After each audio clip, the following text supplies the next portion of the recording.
Halo semuanya, kembali lagi bersama saya Cantika Rahayu S, di mana kesempatan kali ini merupakan video terakhir saya untuk mata kuliah pendidikan anti korupsi. Nah, video ini akan membahas beberapa materi.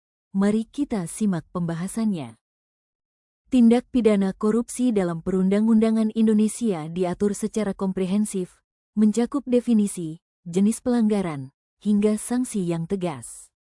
Perampasan harta kekayaan bagi terpidana korupsi menjadi langkah penting dalam pemulihan kerugian negara sekaligus pencegahan tindak korupsi di masa mendatang. Dengan penerapan hukum yang kuat, Indonesia dapat mencapai tujuan pemerintahan yang bersih dan berintegritas. Adapun tindak pidana korupsi dalam perundang-undangan mencangkup 1. Dasar hukum. Undang-Undang Nomor 31 Tahun 1999 tentang Pemberantasan Tindak Pidana Korupsi, sebagaimana diubah dengan Undang-Undang Nomor 20 Tahun 2001, adalah regulasi utama yang mengatur korupsi di Indonesia.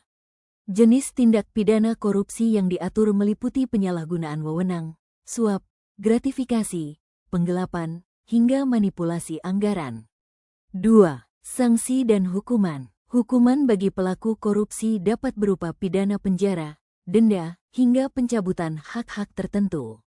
Sanksi tambahan, seperti perampasan aset hasil korupsi, ditujukan untuk mengembalikan kerugian negara. Selanjutnya, perampasan harta kekayaan bagi terpidana tindak pidana korupsi yaitu 1. Tujuan, mengembalikan aset negara yang telah dirugikan oleh tindakan korupsi. Memberikan efek jera bagi pelaku korupsi agar tidak mengulangi perbuatannya. 2. Mekanisme. Penyitaan aset dilakukan berdasarkan putusan pengadilan yang berkekuatan hukum tetap. Pengelolaan dan penyaluran hasil perampasan aset digunakan untuk mendukung program pembangunan serta pelayanan publik. Sebagai kesimpulan, tindak pidana korupsi dalam perundang-undangan Indonesia diatur secara komprehensif, mencakup definisi, jenis pelanggaran, hingga sanksi yang tegas. Perampasan harta kekayaan bagi terpidana korupsi menjadi langkah penting dalam pemulihan kerugian negara sekaligus pencegahan tindak korupsi di masa mendatang. Dengan penerapan hukum yang kuat, Indonesia dapat mencapai tujuan pemerintahan yang bersih dan berintegritas. Itulah tadi beberapa materi untuk video terakhir ini. Terima kasih kepada semua teman-teman yang sudah menonton video pertama sampai dengan ke-6 ini.